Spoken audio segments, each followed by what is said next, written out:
തിരുവനന്തപുരത്തുള്ള അദ്ദേഹം ചെയ്തപ്പോൾ പക്ഷെ അദ്ദേഹം 14 ജില്ലയിലും പോയി നിന്ന് ജനങ്ങളെ കണ്ടത് മാത്രമല്ല ഭക്ഷണത്തിന് വേണ്ടി മാറി നിൽക്കാതെ മൂത്രമൊഴിക്കാൻ ഞാൻ പോകുന്നത് കണ്ടിട്ടില്ല. എനിക്ക് തന്നെ ഒന്നിനും നമ്മുടെ വേദിയിൽ ഇറങ്ങേണ്ടി വന്നു.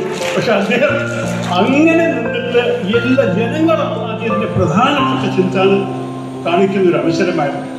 ഈ 14 ജനസമ്പർക്കം പ്രോഗ്രാം കഴിഞ്ഞ ശേഷം ഞാൻ ആദ്യം ഒരു വേദിയിൽ കണ്ടപ്പോൾ ചോദിച്ചു, ലക്ഷക്കണക്കിൻ്റെ ആൾക്കാരുടെ നിവേദനങ്ങളൊക്കെ വാങ്ങിയിട്ടുണ്ടാവുക, ആൾക്കാരോട് കണ്ട് സംസാരിച്ചിട്ടുണ്ടാവും, നിങ്ങളുടെ മനസ്സിലൊരു പ്രത്യേകിച്ച് ഒരു പിക്ചർ ഉണ്ടോ, എന്താണ് പ്രധാനപ്പെട്ട വിഷയങ്ങൾ ജനങ്ങളുടെ മനസ്സിൽ ചോദിച്ചപ്പോൾ അദ്ദേഹത്തെ ഒരു സെക്കൻഡ് കൂടി ചിന്തിക്കാൻ ആവശ്യമുണ്ടായിരുന്നില്ലേ. ഉടനെ എന്നോട് പറഞ്ഞു, ഒരു സംശയവുമില്ല, ആരോഗ്യ പ്രശ്നങ്ങൾ.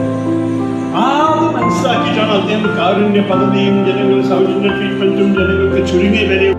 ശതാധിപൻ, മലയാളികളുടെ ശതാധിപൻ ഇങ്ങനെ പറഞ്ഞു, he was A righteous person, അദ്ദേഹം നീതിമാനായിരുന്നു. ആ വാക്ക് കബറിടത്തിൽ എഴുതി കൊടുത്തിട്ട് ഞാൻ കുടുംബത്തോട് പ്രത്യേകമായ നന്ദി പറയുന്നു.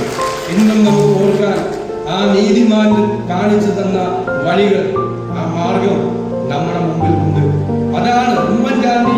ഇന്നലെ എല്ലാവരും ചോദിച്ചു, മാധ്യമപ്രവർത്തകർ, ഉമ്മൻചാണ്ടി ഇല്ലാത്ത ഒരു വർഷം, ഉമ്മൻചാണ്ടി ഇല്ലാത്ത ആ ഒരു വർഷം നമ്മുടെ മുമ്പിൽ ഇനി വരാനിരിക്കുന്ന വർഷങ്ങളും അദ്ദേഹം കാണിച്ചു തന്ന ആ വഴികൾ, ആ വഴികളിൽ പ്രകാശ ഗോപുരം പോലെ തെളിഞ്ഞ മാർഗം നമ്മുടെ മുമ്പിൽ ഉണ്ട് എന്നുള്ള നമ്മുടെ ബോധ്യമായിരിക്കും നമ്മളെ നയിക്കുന്നത് എന്ന് മാത്രം വിനയപൂർവ്വം പറഞ്ഞുകൊണ്ട് ആ വലിയ മനുഷ്യന്റെ ഓർമ്മകളെ ആദരവുകൾ അർപ്പിച്ചുകൊണ്ട് ഞാൻ നന്ദി.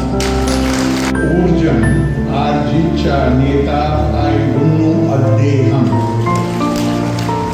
ഈ ഊർജം കരുണയുടെ രൂപത്തിൽ അദ്ദേഹത്തിന്റെ ജനസേവനത്തിൽ ഇന്നും പ്രതിഫലിച്ചു. പരാതിയും ആവശ്യങ്ങളും ആയി ആർക്കും സമീപിക്കാനും ജനപ്രതിനിധി ആയിരുന്നു അദ്ദേഹം. എത്രയോ ആളുകൾ വന്നു, അവർക്ക് കൊടുത്ത എല്ലാ സൗകര്യത്തിനും നന്ദി പറയുന്നു. പ്രിയപ്പെട്ട വികാരി, സഹവികാരി കുര്യാക്കോസ് അച്ഛൻ, അതുപോലെ തന്നെ ട്രസ്റ്റി സെക്രട്ടറി